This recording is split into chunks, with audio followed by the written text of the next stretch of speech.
Hi, everyone. Welcome, and thank you for joining us for this very special event, Modern Eco Warriors, a fundraiser for SeaLegacy.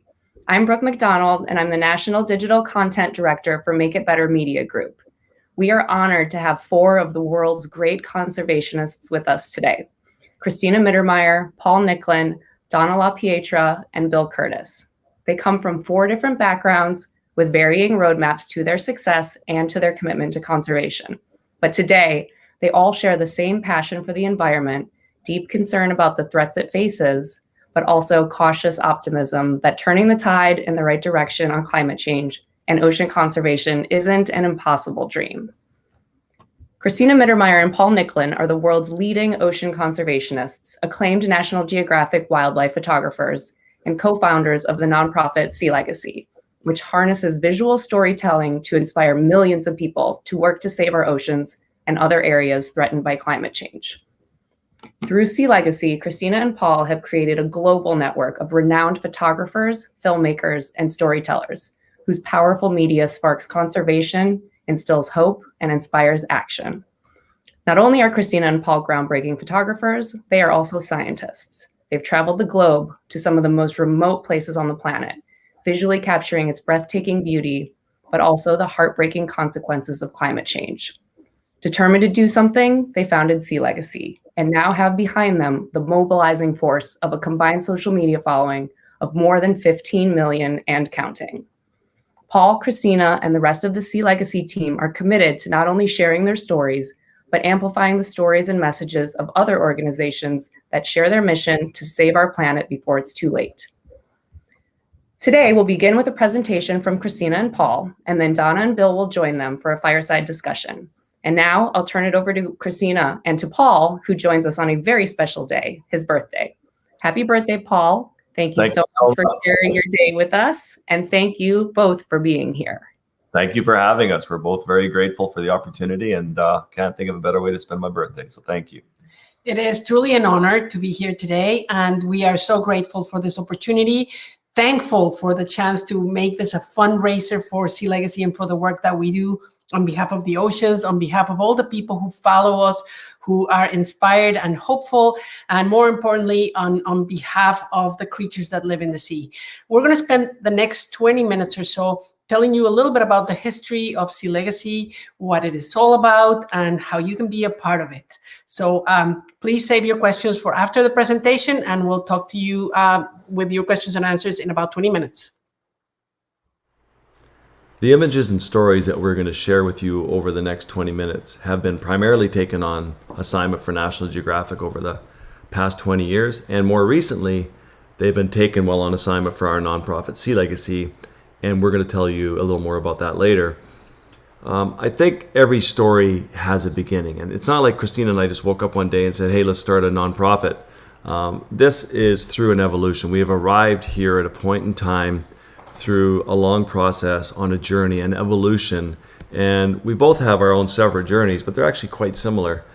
My journey to becoming someone who specializes in photographing on the big issues like climate change at both ends of the earth in the high Arctic and Antarctica, believe it or not, began when I was 4 years old, when my family moved from southern Canada all the way up to Baffin Island, which is up by Greenland.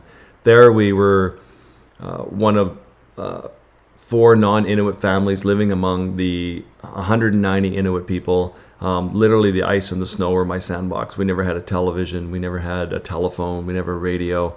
All of our time was spent outdoors, and it was there that I fell in love with the cold, the ice, the snow, and I became very connected to the polar environments. And I knew that I was going to someday do something to try and protect the polar regions. And the logical job seemed to go off to school, get a university degree, come back, become a biologist. Here I am working with Dr. Mitch Taylor, and we're doing mark capture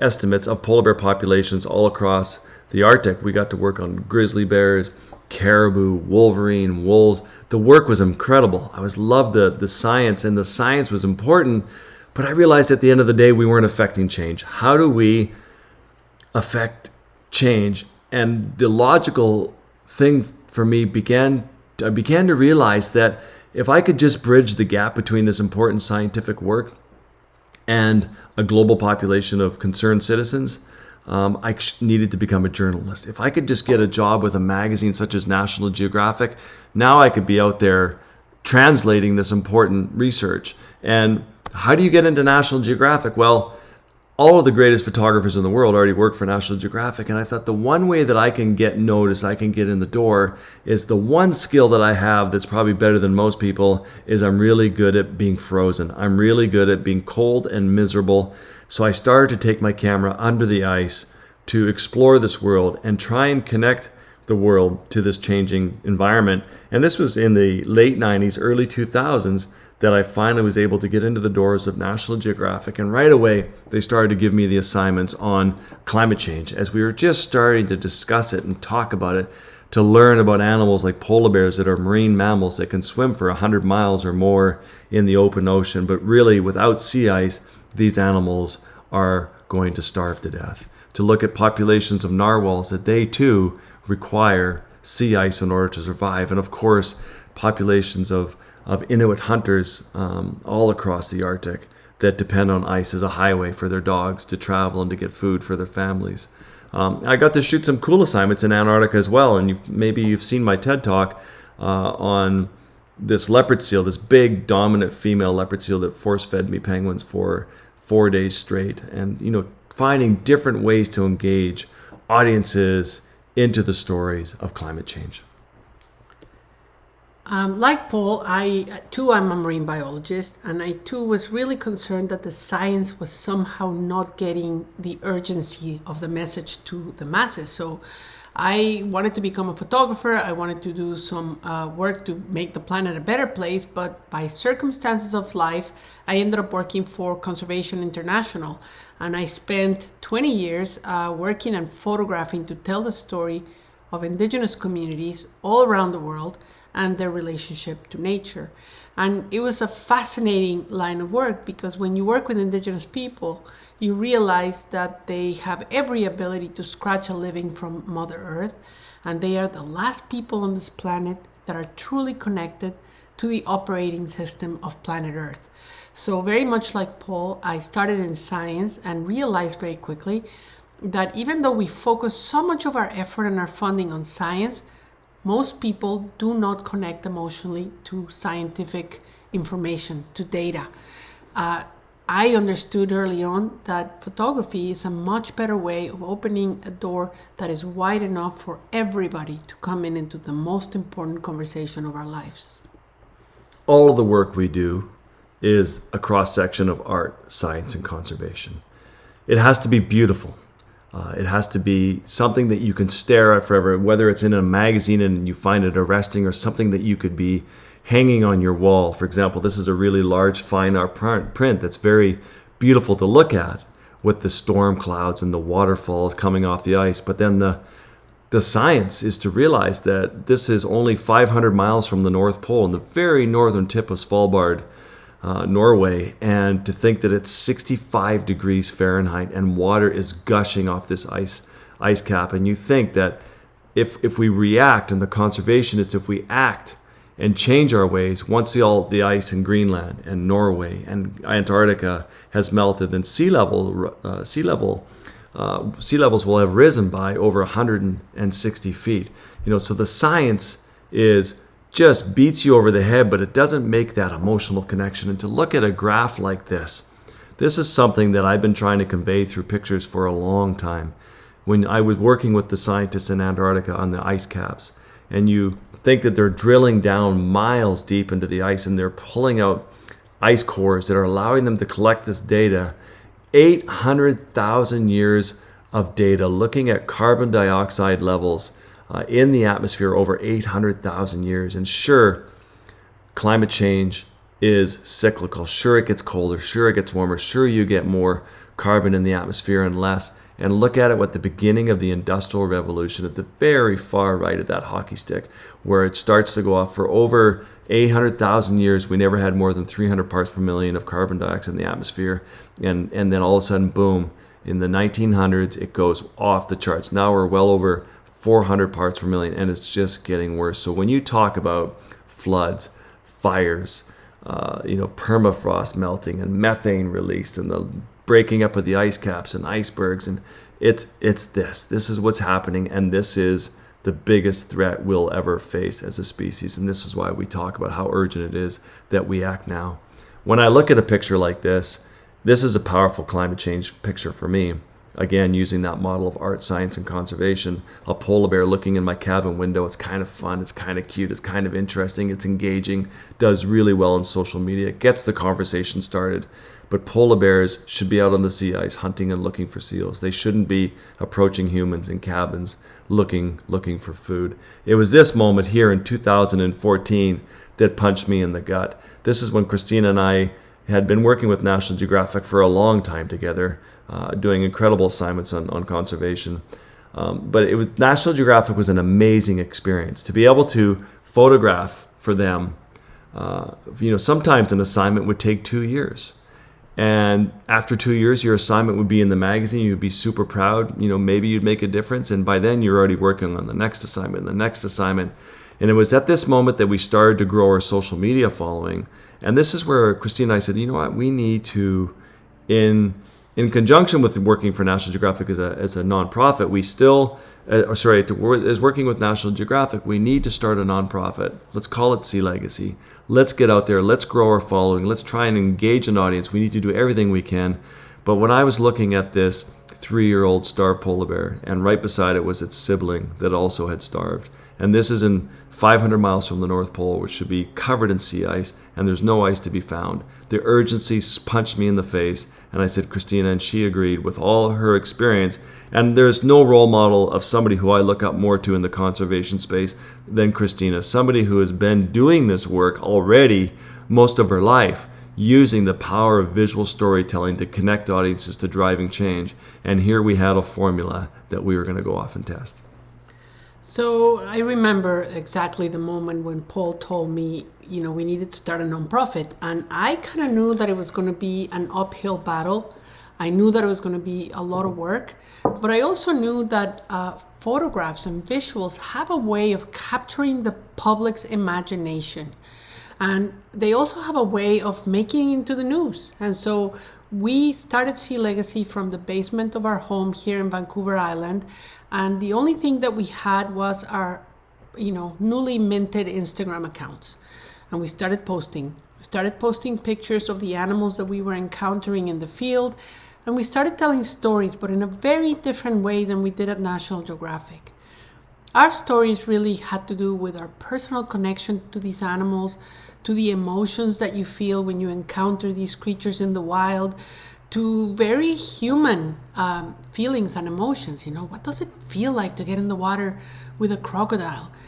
And we started realizing that people really responded to this type of narrative, because instead of being confronted with a language that a lot of people feel intimidated by, which is the language of science and data, photography is a language that we all speak. We all know how to use a camera, and we all know how to understand the world around us through pictures. So we started posting, and pretty soon we started amassing very large numbers of followers, and people were liking, and they were sharing our pictures, and they were commenting, and they were asking questions. And sure enough, at some point I thought, you know what? Maybe just getting this large audience of followers is enough of a contribution.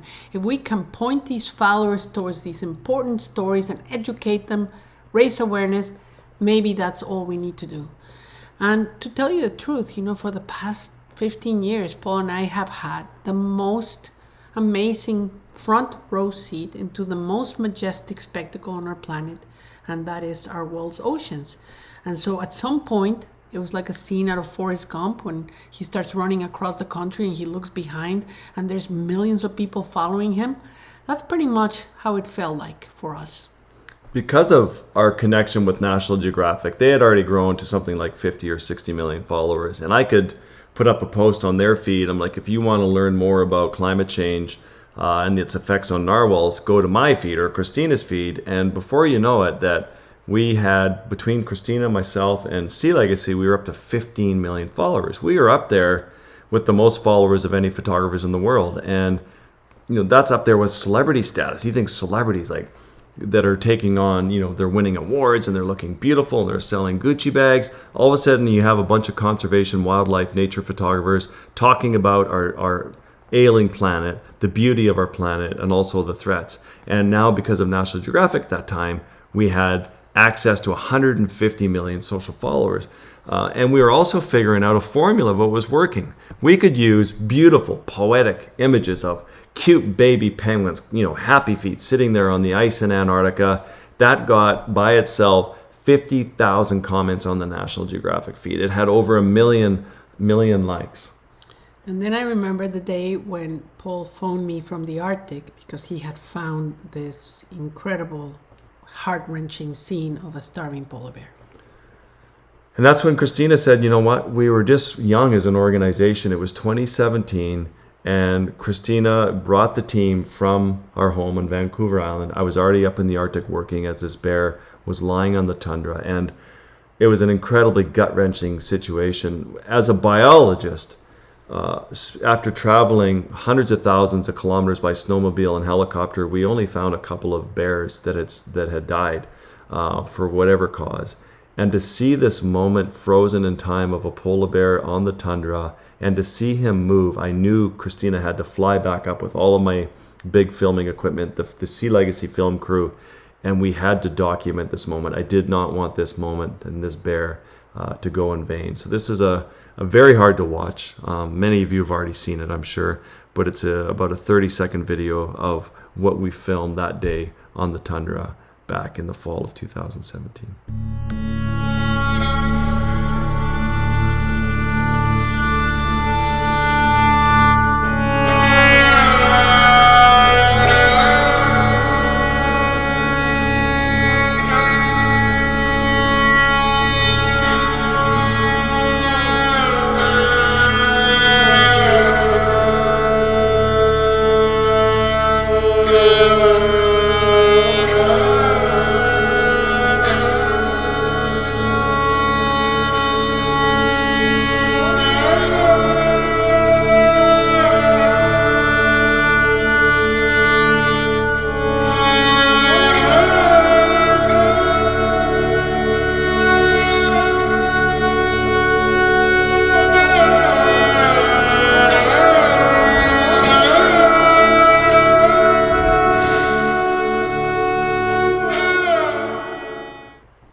Like I said, that's brutal to watch, and many of you have seen it.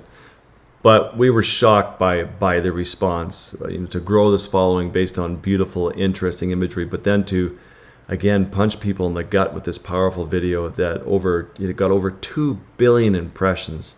Over a quarter of the planet saw this video. It was the most viral video in the history of National Geographic. When they put it on their feed, they published this photo here of Christina's. It was one of Time magazine's top 10 images in 2017, and over 300 major news outlets ran it globally. One of the things that we realized with this photograph is that the reactions that people had were very diverse. A lot of people were very grateful that we had done this. A lot of people were incredibly sad. They were writing messages. They couldn't get out of bed for days. But a lot of people were so upset. And we were asking ourselves, how can people be so angry? And we came to realize that when you confront people with a story that is so overwhelming, and you don't provide an action, a way for people to take action to make things better, it can really fire back. So we started thinking about our theory of change. And we came up with this little circle. Paul, you want to talk about it? No, I'll go for it. Well, the way that we work is we try to find tipping points, places where we can actually make a difference. Then we go on expedition and we create the beautiful visual content that we are known for. And this content supports the entire ocean conservation community. We understand that not every ocean conservation organization can hire National Geographic level photography.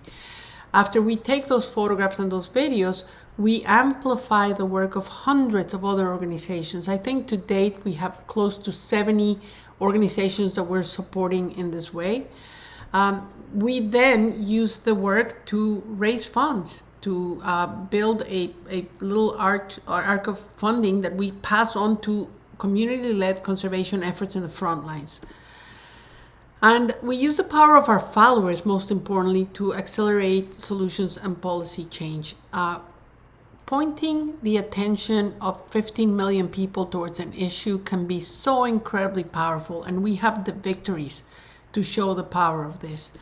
And then we do it all over again. So after the starving polar bear came out, we realized that we needed to find a way for our followers to take action, and we began creating a digital platform called Only One that is a common utility for the entire ocean conservation community. Organizations can come to Only One and we help them tell their story. We put our followers to work to highlight the issues that they're talking about, and then we raise funding to support their work. Because we have come to realize that the two key issues that we are confronting as an environmental community is that the audience of people who care about these issues is not large enough. Even with 15 million followers in the global context of 18 billion people is just a drop in the bucket. So we need to make the audience much bigger, and these people need to be passionate and ready to take action. And the second issue is the environmental movement for the last 30 years has been chronically and systematically underfunded. Imagine this. Of the $480 billion that are raised every year in the United States for all charity, about 32% goes to religious causes, and then from there on it goes to education, to health, to art, and at the very bottom to environment.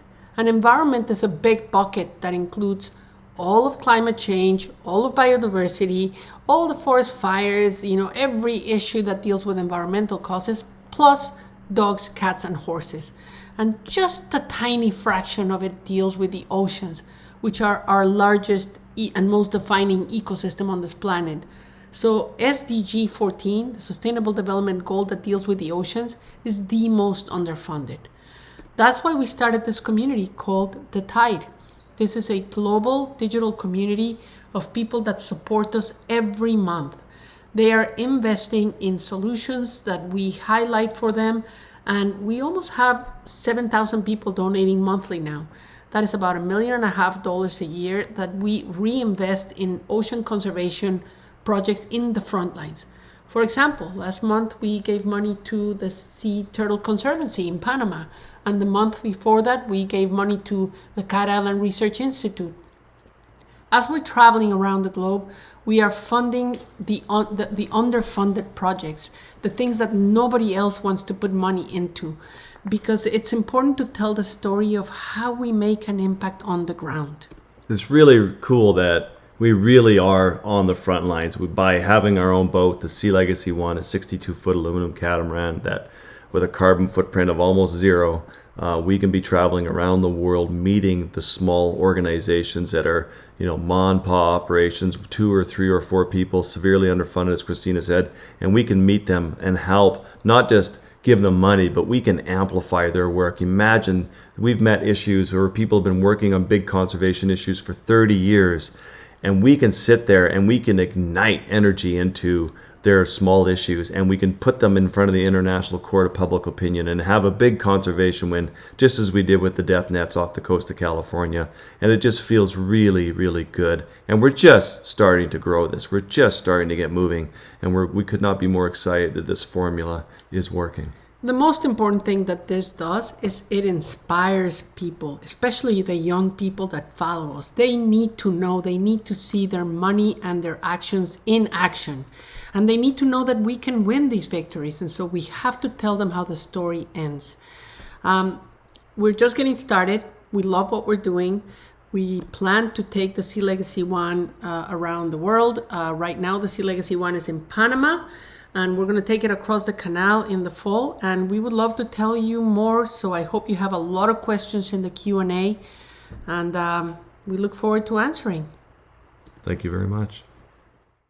Paul and Christina, that was fantastic. Thank you so much for sharing your story and those moving images with us. We are delighted to be joined now by Bill Kurtis, legendary news anchor and beloved judge and scorekeeper for NPR's Wait, Wait, Don't Tell Me, and Donna LaPietra, award-winning TV news and documentary film producer. Bill and Donna are renowned conservationists in their own right, committed to restoring the world's prairies and grasslands. They've transformed their home into an ecological and agricultural model, and they are passionate about the potential of prairie grasses to combat climate change.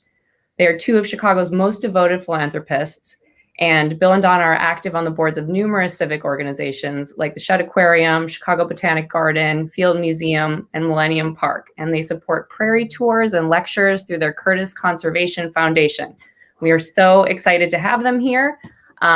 We are going to just hand the floor over to the four of you, and we'd love to just hear you talk about the ways that your interests and passions intersect.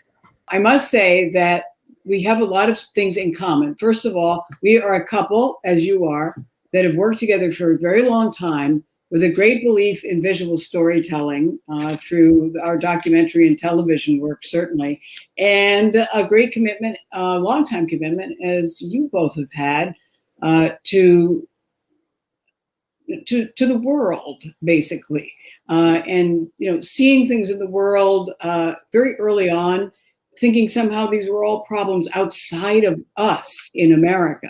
We just always thought it was somebody else's problem, not ours. We were there to show or demonstrate the rainforests that were being chopped down and so on. But we came to learn that the great interconnectedness of all these ecosystems. And so we are, like you, very much committed to making sure that we restore them. They're all connected. So even though we talk about the deep-rooted prairie as a great carbon sink, second only to the oceans, we recognize that you can't have one and not the other. They're all really tremendously important. So again, your photographs, your visuals, your commitment, your understanding, your very deep understanding is something that we cherish. I mean, we really need. And I guess I become really inquisitive because here we are with, it seems, climate change being writ large for us and all the disasters that we're seeing in our country and other countries, but it feels like it's right at our heels. If you could talk about what you think is holding us back, why the impact is not there yet. And also I'd be interested to know on the macro level, what you think are the three most important initiatives that need to be undertaken in the battle to combat climate change. I think the thing you said that rang so true for me is that we've really had the privilege and I guess the burden to, we've been fortunate enough in our lives, the privilege to be on the front lines of seeing both the most beautiful places on the planet and also the threats and the risks of what's happening. And when you are privileged like we are, you can't help but wake up. I mean, I always say to Christina, it sure sucks to care because once you see the beauty and once you see it disappearing, you carry around this heavy weight and you know that you're going to do everything you can to fight for this planet every day. And it's sort of the gift, that the privilege that we find ourselves in, that we have been given the means and the tools through our voices, whether it's our pocketbooks, our outreach, our social media following, our cameras, our visual storytelling. I know that the presence that that you guys have. I mean, it's just unbelievable that we have to carry around this big microphone. I mean, it's now or never for this planet, and it's just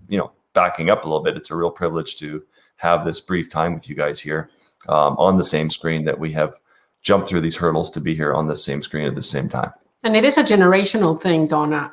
For us, finding social media, like I remember the first time somebody said, "Why didn't you post to Instagram?" And we were both like, "Why?" And one of our assistants literally took our phone and said, "Here, this is how you do it." And that's how the journey began in 2012. But we recognize something that you both have known for such a long time, and that is that genuine, personal, heartfelt storytelling resonates with our fellow human beings. And that's all we've been doing, inviting people into this conversation by making it accessible, a call to adventure, inspiring, fun, hopeful, and at the same time, reminding people that we are in a lot of trouble. But most importantly, finding a way for people to take action, to be empowered, to be part of this global movement. And I find I wake up every day so energized by that. Well, I think you've got the gold. You have the beautiful pictures, but the best evidence, the lawyers would say. Look, here's the starving polar bear. Here are the beautiful, underwater creatures. So you've given us the reason to save the planet, but we have to change behavior in all of us. And it's almost a 100% in. But this vaccine, or the pandemic, has been a good warm-up. One, most of us are getting vaccines. Two, we were wearing masks. We were shown the problem and responded. Of course, we responded to not wanting to get sick. So from you, we need a Marshall Plan. A sick planet. And a World War II kind of thing. You guys can be on the front line because you have the best evidence. And from there, you lead us. So I know we need to get money. And that's what we're doing now, fundraising. I'll shut up here in a moment, but I wanted to raise grass-fed beef and replace the agricultural feedlots. And I found that the farmers who raised, they want it too. The ranchers, grass-fed beef. And they came up to a point where, okay, here's the beef, here's something good to eat, but they couldn't sell it by reaching one-on-one with the grocery stores and all the place. So their expertise kind of ended right there. Fortunately, yours goes on, but it required, in order to make the company, a massive effort with all the parties joining in with their own expertise. So I wish you great luck. That's we're talking about sustainable agriculture now and deep-rooted plants, maybe as opposed to the grazing cattle. But if you were to take a look at, we talk about global climate change having such an impact on the oceans, but there are other issues involved, yes? And what would we talk about overfishing, we talk about the great cargo ships that absolutely own the oceans. You talk about waste. What are the other issues that you think, global climate change, the heating of the planet, the warming is the worst? Is that right? Yeah, I want to go back to what Bill was saying, because what you're talking about, Bill, is these dual crises that we're facing: biodiversity loss on the one hand and climate change on the other, and all of the cascade of other issues that are attached to it. Poverty, warfare, instability, all of it comes from a planet out of balance. So in my mind, what we have is we're facing a crisis of values. Our values attached to the planet that sustain us are completely skewed. And when we talk about changing behavior, we need to realign our values. And what that means is we're all going to have to make a little bit of a sacrifice and give up some of the conveniences that we have become accustomed to, but that are costing us our planet. We cannot have all these disposable plastic, like it's, easy to dispose of, because you really can't ever dispose of it. We cannot continue fishing the ocean as if it was, an unlimited source, because now we know it's not. So what is it that we personally are willing to give up? What are the changes that we're willing to demand? And most importantly is, for us, the idea of building this global community of action takers is to speak with a common voice to demand that governments and corporations make those changes. It's not fair to ask us as consumers to make all the changes, because when you go to the grocery store, we're not given the choices. They're the ones making the decisions, and they're the ones that made the mess, and they're the ones that need to clean it up. Paul, you want to talk about the issues that we're seeing out there? No, we went to Rwanda 2 years ago, and as we were packing our bags, somebody said, just so you know, if you get caught with a plastic bag anywhere in your luggage or your possession going into Rwanda, it's a $40,000 fine.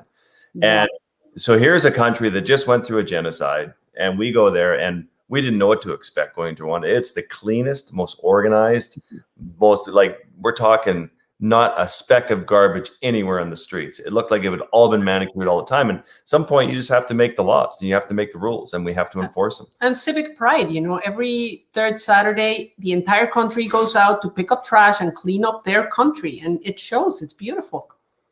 What do you think was the switch there? I think just the government mandating it, Donna. Just like we all stop when there's a red light, we all obey the law. So we just need. Were they feeling it economically? Were they feeling? They were trying to, they went through an awful time, an awful genocide, and they're like, if we want tourism to come back, we need to clean up our image. We need to, have a beautiful, shiny country for where people want to come back to see the mountain gorillas and come here. And it was one of the more beautiful experiences we've had traveling. And I wasn't expecting that at all. I think Christina always says it really well, but every time we pull out our visa, every time we sit down in a restaurant and order something, every time we travel, we are making a decision about what type of planet we want to have. We think about love, we think about sex, we think about money, we think about our jobs and our families every minute of every day. And we have to start factoring the planet into that same thought pattern. When I meet my friends, they're like, well, we have 5 kids and we can't decide if we want to have a 6th child right now or not. And I'm like, well, if you factor in the planet, then you're not going to have that 6th kid, because they're not thinking about it. We just have to, when you sit down in a restaurant, you're like, I don't know if I really want to eat meat tonight or a big steak, or, it's like, well, if you factor in the planet, you try something else. It's just, and same in the grocery store. And it's once you start to factor that in, it actually feels very cathartic and really good to make those decisions, saying, well, this is better for the planet not to do this. You spoke earlier about some of the grants that you've made, these, smaller initiatives, which are all important. I presume that you follow up. I mean, could you share something that's a success story that really moved you, that you have worked on directly? Yeah, we recognized in the beginning that having this big audience allows you the opportunity to invite people to participate. The question that we get asked the most often is, what can I do personally to help? Okay. And what I want to say to you is the environmental movement as a whole, climate change, oceans, it's all underfunded. It is pathetic, the amount of resources that are dedicated to solving these problems. So we empower our followers to donate every month, whatever amount they can, give up your cup of coffee and invest it in our planet. And then that money, we pass it through to smaller conservation organizations that are invisible. They're working in the front lines where the action is.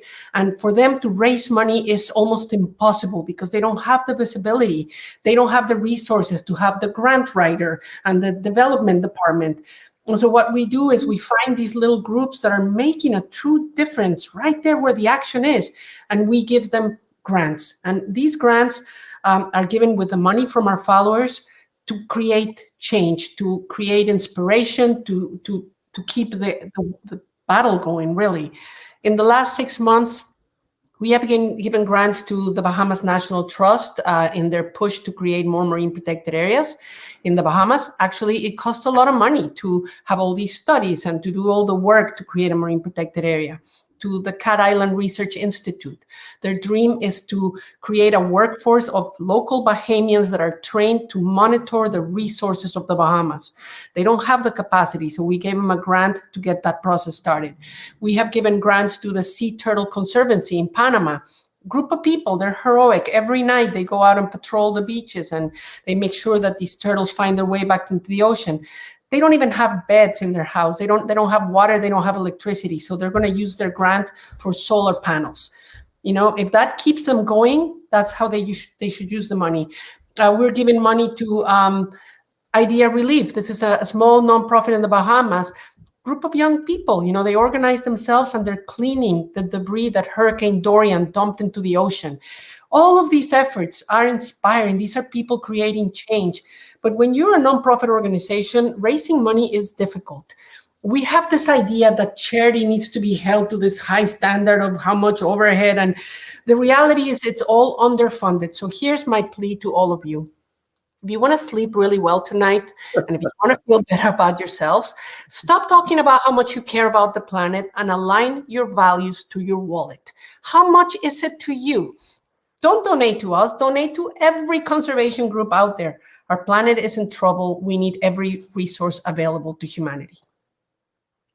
Well, So well said. that's a very well said and a great plea. You mentioned Rwanda. Is there another country where you have seen change take place? I mean, it's all relatively recent. These are not things that have been decades in the making. Yeah, it's amazing when we travel around the world. Often we always say, I wish we could go back 200 years in time to see the way it was.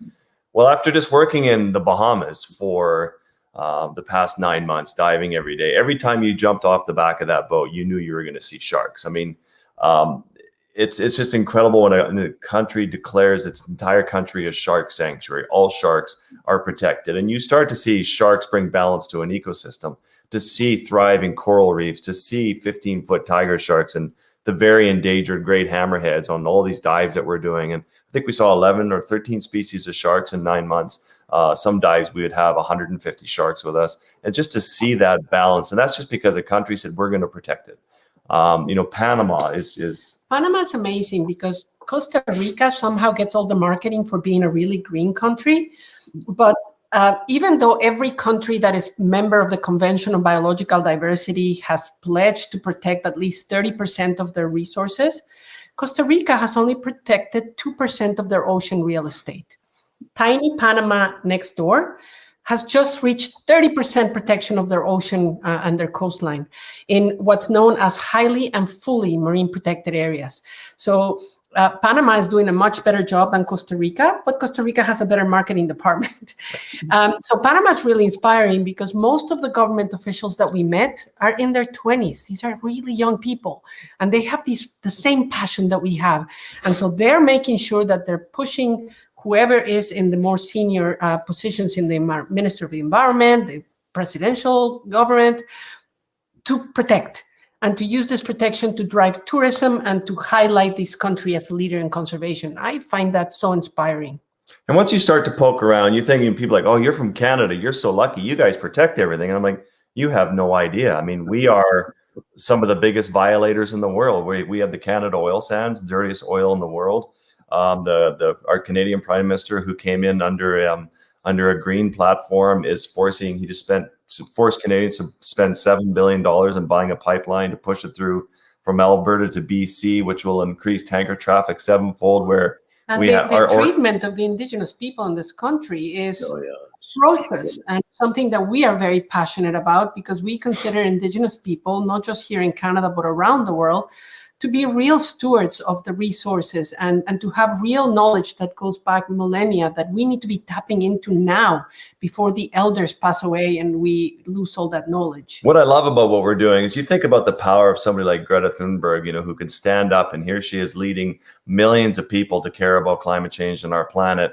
And all of a sudden that all starts to fizzle away. People start to forget. People have short memories, as you know, and now to be able to give people a place, a landing point where we are with only one in SeaLegacy, people can all take their energy and say, I care, I'm upset, I'm worried, I have anxiety, where do I go? They come and be part of the family, become part of the team, and then we can have our team of generals sort of direct them. And as long as we can keep beating that drum every day on all issues around the world, we are going to start chopping away at the knees of these big issues and making real difference. I've been given an important job, and that is to remind us that we have about 3 minutes left before Q&A.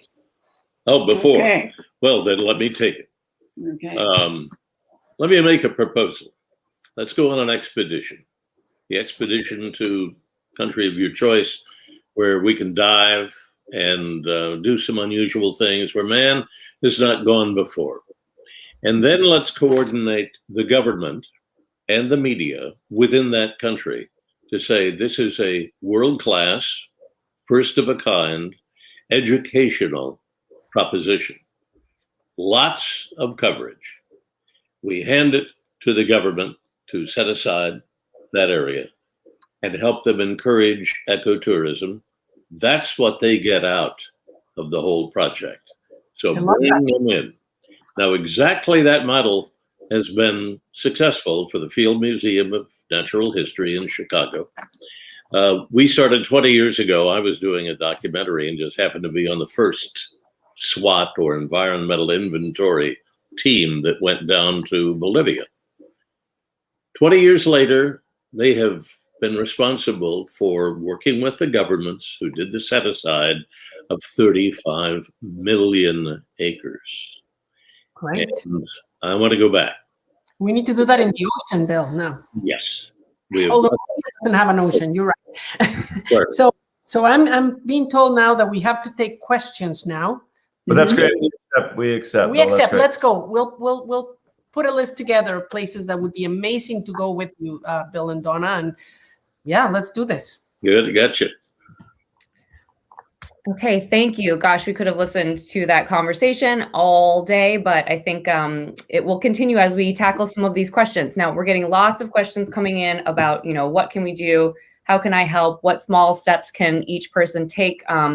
Christina, you've touched on this, that first and foremost, I think it's donate. So I want to take this opportunity to say, we are trying very hard to raise money today for SeaLegacy. And I want to just call attention to the fact that in celebration of Paul's birthday and in support of all of the great work that SeaLegacy does, Susan B. Noyes and Make a Better Media Group are matching all donations up to $25,000 made through the donation portal. And so please go ahead and take a look at that. Visit that on the left side of your screen, the expo icon afterwards. And I'll remind you one more time, but let's start with that. And if do any of you have anything to add on that front right now? Thank you, Susan. We spoke a little bit about this the other day, Bill, and we were saying that one of the reasons that we find ourselves in this, moment of the environmental history of our planet is because there really has not been a serious investment at the scale and scope that's needed for people to understand what's happening to our planet, like all the critical components of the environmental movement. And so that's what we were trying to do when we built SeaLegacy, just to build a communications, PR, marketing machine for the ocean. And that's the work that we do. We try to use our social media every day to use bite-sized tidbits of information for why does our ocean matter? Why does it need to be protected? Because most people don't really know. And so I'd love your thoughts, Bill and Donna, on what do you think about this idea of investing seriously in communications for planetary health? Well, you can go anywhere in the world right now and come back live on satellite and pick it up on your phone. So we have the capabilities, and rather easy, if I might say. You can reach 6 million kids in school tomorrow. It's set up. As Jeff Bezos, I never thought I would quote him, but yesterday when he's reacting to space, he said when he started Amazon, there was no structure. There was there was a delivery structure. I'm sorry. It was the Postal Service, and said, they can deliver the products if I manufacture them. He said, but there is no such infrastructure right now. And that's why going to space, or on the edge of space, is a first step toward that end, thinking like a businessman. We need to put capitalism to the test. We need branding, marketing, fundraising, yes, investment by the big guys. That means billionaires and big corporations. That's the next step. I agree completely. What other questions do you have, Brooke? Yeah, so here's an interesting one from Jack. Can Christina and Paul share their perspectives on blue carbon and how the ocean and our natural resources offer the best technology to invest in the future protection of our planet? Absolutely. So I'm sure that Donna and Bill can talk much more about carbon markets on land. Carbon markets in the ocean are fairly new. And so we are part of the thinking group about how do you develop a blue marketplace for carbon credits in the ocean that is transparent, that is accountable, that is accredited, that people can truly trust. What we do know is that some ecosystems in the ocean, like seagrass beds, being the parallel of these prairie lands on land, are incredible machines for sequestering carbon. They have these massive root systems that sometimes go several meters into the ocean floor. And in there, they sequester carbon for thousands of years. All we have to do is protect them. But first, we have to identify them. And I know there's a number of scientific papers coming out in the next few months talking about the critical importance of seagrass beds as carbon sequestration machines. Where are these seagrass beds? What the extent of these seagrass beds is? How much carbon can they sequester? All of this is information that's going to become really available in the next few months, and a blue carbon marketplace will ensue. We want this marketplace to generate funding for additional ocean conservation. We believe that any carbon credit revenue should be held in sovereign accounts that are free of government intervention, so that the money can be reinvested in more marine protected areas, more cleanup efforts, more restoration of coral reefs, all of that. So very exciting, blue carbon credits coming online soon. Stay tuned, because one of the things that I would love is for every one of us to be able to offset our personal carbon footprints with blue carbon. That's excellent. I haven't heard that before, but I really buy it. You heard it here first. Well, what you are suggesting is creating value somewhere in the ocean, in the prairie, and you have an advantage because you have beautiful creatures that you've taken pictures of. We're at a disadvantage because ours looks like weeds in the prairie and deep roots. And it all happens underground. Yeah, but we're trying to create that value too, so you don't have to plow up the soil and you can harvest native plants. Mm-hmm. You know, Bill, one of the most beautiful things I've seen, is you talk about just weeds and just grass, but we went out with Dr. Austin Gallagher in the Bahamas a couple of months ago, and he said, come and look at this. And you could see where the ocean was eroding away at this big seagrass bank. And you'd see the seagrass, who we've been, on seagrass beds for months diving, but to see when he showed us that the roots are actually 4 feet long. And you learn about how it is one of the greatest carbon sinks in the world for carbon.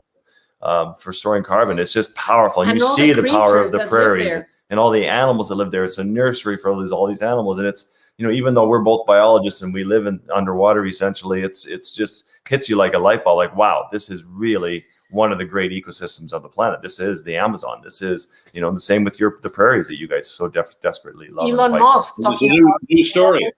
New documentary, I can tell you that. I haven't heard of it before. So that's good. But Elon Musk talks about, giving millions of dollars to somebody that comes up with a machine that sequesters carbon. Guess what? We already have the machine. It's in the prairies. It's in the seagrass. It's in the coal beds. It's in the Amazon. All you have to do is protect it. Right.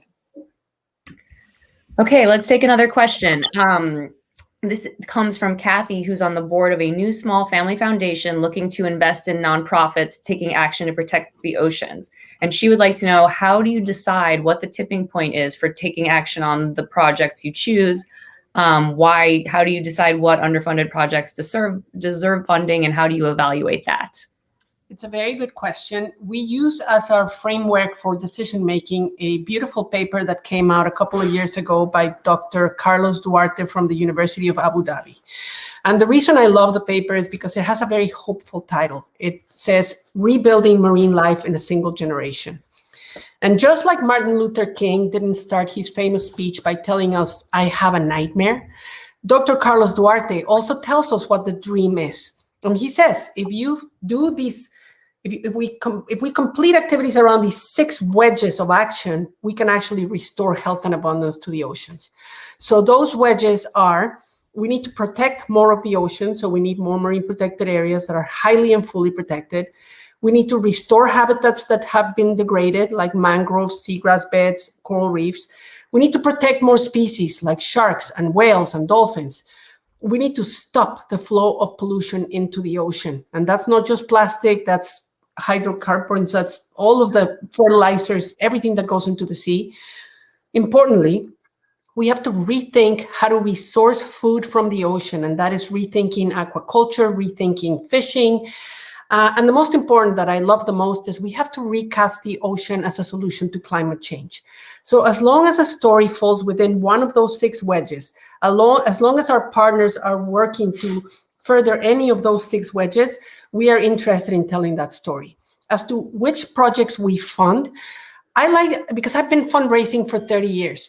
And I cannot even tell you the frustrations of spending so much of my incredibly valuable time writing proposals and, rewriting these criteria for these donors, that sometimes are just whims of consultants, when my time is better spent doing what I do best.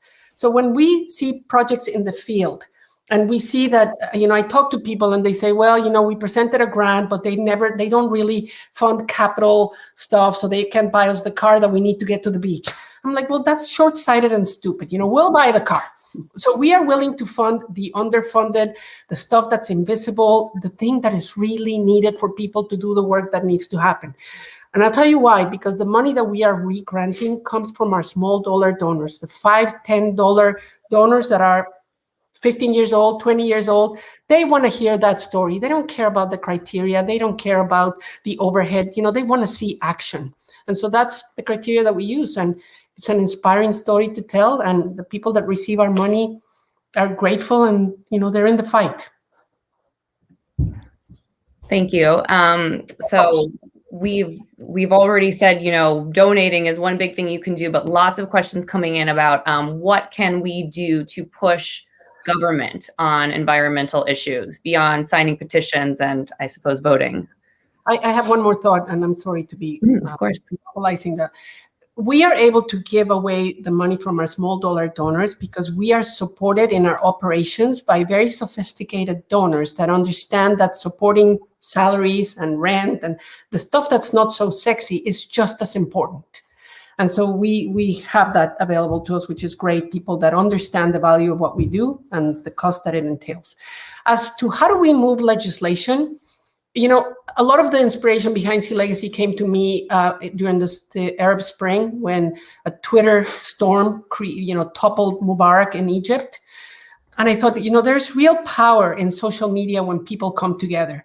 And so we have built Only One, our platform, so that every piece of content is attached to an action that we can take together. When there's 150,000 signatures that are targeting a single congressman or a single senator, that person pays attention. But we have to be willing to take those actions. And I know that we're all tired of signing petitions. We have some incredible examples of how petitions, when delivered properly, can actually work. You think about, just right off of Los Angeles, right out in the beautiful Channel Islands, right out in front of San Diego, you've got these mile-long drift nets that are 100 feet deep, and they're after swordfish, and fishermen cast them out at night, and through the night, they kill everything that comes in contact: thresher sharks, great white sharks, sea turtles, dolphins, whales. I mean, everything that hits those nets dies. And the government accepts that form of fishery. It has a 10-to-1 bycatch ratio. So it's killing 10 different species. And we shouldn't be eating swordfish anyway. It's so full of mercury. There's so few of them left. Great conservation groups, people like Howard Hall, who are the great filmmakers of all time, have been tackling this issue for 30 years, but there's been no concerted effort. And so that was one thing where they came to us and said, can you help? So we aligned with, we partner with other organizations. They put a mole on a boat. We gathered the footage and the video. We put it together. We did a release. We got 130,000 signatures. We soon after presented it to the Senate. So we printed them and we sent a 12-year-old with a stack of signatures to the California legislature to talk about this fishery. And within 4 months, then Governor Jerry Brown had banned it at the state level. We're about to release a petition to ban it at the federal level. And you know what? We're going to win. Because you can sign our petition. You know what you're describing? You're describing the equivalent of writing a letter to your legislature, only carried to the power of 10. That's Use right. social media. That is a key, used in the right way. Thank you.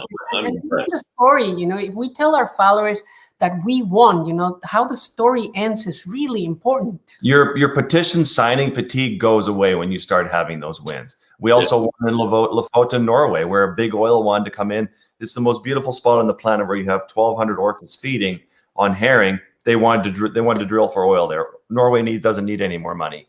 They're the richest country in the world per capita. So we did this big petition and we did a beautiful film that was just in Tribeca Film Festival, and that was another victory where big oil got chased out of there. I've never had big oil stare at me and hate me with glaring eyes like that. It felt so good.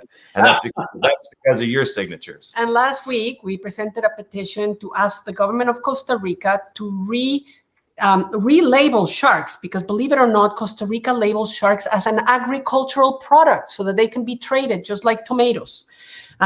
When sharks really should be labeled as wildlife, where CITES and international treaties can protect them. So Costa Rica, do the right thing. We already have 50,000 signatures and we're coming for you. Be afraid, very afraid. So we have a few visual artists and storytellers in the chat here, all kind of wanting to know, whether they're just getting started or don't have a big following. What can they do? How can they help? And is there a community?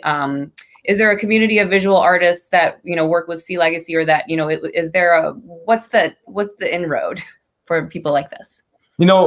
It was the industry. I mean, as Bill and you all know that the industry was very different 30 years ago. You could just take a beautiful picture and a magazine would pay you top dollar for it, and you go off and put that money into more expeditions and more shooting. Well, that model's gone away with Spotify and iTunes and iStock and that. So nowadays, but what's really amazing is that there's great stories all around us. One of the most beautiful stories ever shot for National Geographic was by David Lichtschwager, and he basically did, what does a cubic meter of dirt look like, whether it's in the prairies or whether it's in Central Park. And there are millions of animals in a cubic meter of dirt, thousands of species. And you start to realize the true value. Think of the hidden life of trees. There are beautiful stories everywhere. So think about where you can be value added as a storyteller. Take your camera.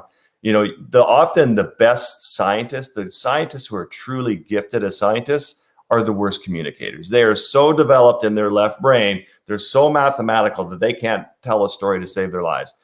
So they need people like you with your cameras, your phones, your social media savviness, your TikTok ability. I said I would never, ever turn my camera vertically and shoot a story. And here I am all day long now, because that's what's communicating with the masses. So all of a sudden, you're going to be that fresh breath of air for a scientific community. You're going to bridge the gap between great scientific work being done by the scientists, whether it's on the prairies or in the oceans or in your backyard. And you can just help them, and you can help drive change. So think about everything you do from the foundation of storytelling, being value added, amplification of really great stuff being done, and you're going to find that you have a ton of purpose. And as you develop and grow, our team right now with SeaLegacy is quite full, but I was just going to talk about that and say that we are realigning our internal team, because we do want to include the work of more photographers. We actually have a community of photographers that contributes to our social media. It's just another, you scale up again. You have to fundraise again for another full-time person to manage that. So hopefully in time it will come. We're a growing organization, and we'll get there. Hang in there. Keep shooting. Now, this has been a fascinating question for every organization over the past year and a half or so. So Heather asks, how has the past year with COVID shutdowns and all that's impacted, and your SeaLegacy voyages, how has that changed your visions or your goals or just your perspective over the last year? Well, during the COVID year, thankfully, we didn't have to let anybody in our team go. And in the middle of the pandemic, we launched the Only One platform, because we already were working all remotely, and we had already been shooting for 30 years. We had this enormous archive of content, so we just turned it into stories and built the platform. And then, Paul, you want to talk about SeaLegacy 1 and how we got to our boat? So I had just bought a big 62-foot catamaran right as COVID hit, and rather than get demoralized, I had a lot of people rally around me. Sponsors got involved. People put money into the boat. And by the time, I think it was last September, a year ago, we jumped in our vehicle and we drove across Canada and the US. We begged and pleaded at the border. We made our way to Annapolis. We spent 3 months refitting the boat. And in the last 9 months, we've been at sea working the whole time. And just actually to see, I think COVID has been a great, it's been hard and very tragic for many people. And it's been hard to watch, but it's been a great breath for our planet. And also, I think it had people sit back and rethink their values. And we've never had so much support. And I feel like it's been a great launch pad for us to take our organization to the next level. And it's been a very, very productive time for all of us. And I don't know, I guess people were bored at home, but fine art sales, contributions to SeaLegacy. We started Ocean School. We recognized we had a captive audience of parents with children at home. We started posting, little school lessons about the ocean. And COVID was a moment for us to really reflect on the importance of digital communications to create education around our planetary well-being. And yeah, with COVID, Yeah, lots of lessons in COVID, but we kept working and we are bigger and better than ever. The biggest lesson for me in COVID was that the planet really can rally together to tackle one major crisis. It's like, you keep thinking, well, climate change, which country's going to do it? What does COP21 look like? And all of a sudden you're like, oh, COVID's here. Well, we all need to get together and fight this one. And it's you realize that we can all rally together. We just need leadership and the masses. What is the best way for everyone to keep tabs on what you guys are doing and, track the SeaLegacy One voyages and, just see all that you have to share? Is it becoming a member of the Tide, following you on Instagram? Tell us all the ways that we can keep up. All of the above. If you become a member of the Tide, then you will start receiving regular communications from our team, the status of all of our campaigns, where the boat is going. You're going to hear about it first, and you're going to be, you're going to learn how the impact of your investment and your time is actually changing the world in the front lines. And there's no better feeling, when you're in your office, when you're in your school and you're checking your social media and you see that you made a $5 donation and that we reinvested that and it's actually creating change, no better feeling. So become a member of the Tide. That's the best way. Follow us on Instagram, follow us on social media, go to Only One and follow all these stories. It's really uplifting and inspiring. Thank you. Okay, well, we're just about out of time, but I just wanted to give the four of you one last opportunity. Anything that, you want to ask each other or kind of say to each other before we wrap up?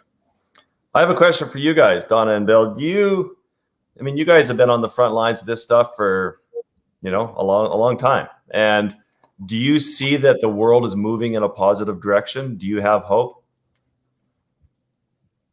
We have hope. I think the stories that you tell, frankly, today give us greater hope than we might have had before we started this conversation, to be honest with you, because sometimes you don't hear those. You hear, as you said, the sort of nightmare scenario, which is a good thing too. You need to hear what's bad.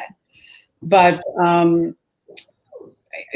I have to say that I have found it depressing in this country that we don't have a movement that is palpable. You don't feel it. Maybe you all, you get your communications directly and you sense it, but I don't feel government is there. And you need that. You need government. I feel like businesses get pushed if, but I've felt that there's, and I don't know when environment had to become a cultural wedge issue, but I think that's part of what we're facing, at least in America and maybe elsewhere. And that is a shock because I thought we were actually moving better. I hate to say this, during the Nixon years. And then it just, was slowly eroding, but this last 6 years has been somewhat depressing, to say the least. And so knowing that you have a birthday today to which we can contribute, Paul, and make sure that Susan has to come up with the matching funds, you can be sure that we're saying happy birthday with our dollars. Thank you so much. I really appreciate that. I'll be quick. I've had more hope from the activities that I've seen in the last year during pandemic than I saw for 30 years. People are getting the message, and part of it, but at the same time, I have a greater fear because as carbon in the air goes up, we're now crossing 400 into 417 range of parts per million. When we thought 300 was dangerous.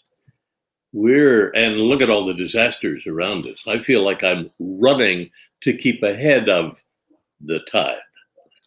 Bill, will you narrate our next documentary? I think it's the most wonderful voice I've ever. Now it's I want to just. You should hear me underwater. I want to close, Brooke, by saying something that Donna said earlier, and it's so true. We all seem to think that somebody else is doing something to protect, to save, to make this better. And guess what? Nobody else will. It's up to each and every one of us. And I often feel that people are waiting for somebody to give them permission to be superheroes. And so here we give you permission to wear your superhero suits declare yourselves for our planet and start speaking loudly about the kind of planet we want to live in. It's going to take all of us. I know that Paul has a birthday today. I hope that you all will contribute. He and I will spend the rest of our lives working for this. And I know you will too, Donna and Bill. It's been such an honor and such a pleasure. Thank you. Really appreciate it. Thank you. You too. Yeah, we really admire you. Likewise. Likewise. Thank you so much. Thanks, Brooke. See you in Chicago. Well, thank you to the four of you. And I'm going to take one last opportunity. I'm seeing lots of comments. I just joined the Tide. Where do I donate? How can I? So we're going to, so to learn more about how you can support SeaLegacy, please visit the donation portal by clicking on the Expo icon located to the left side of your screen. From here, you can find out how to become a member of the Tide, make a one-time donation. Please take advantage of that $25,000 matching grant, and also learn more about Christina and Paul's incredible body of work.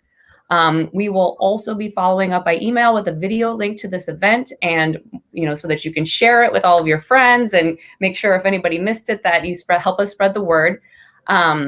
And we will have more information again on how you can support SeaLegacy, as well as the conservation organizations that Donna and Bill passionately support. And yes, all of the donation links that you see on better.net, on marinmagazine.com, through our social media channels, all of those will be part of and eligible for that matching grant. So please, please take advantage of it.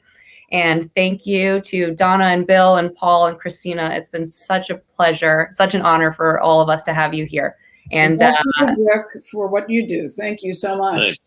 Thank you so much, you guys. Best birthday ever. Appreciate spending it with you. Thank you. Happy birthday, Paul. Happy birthday. Thank you so much, guys. Appreciate it. See you.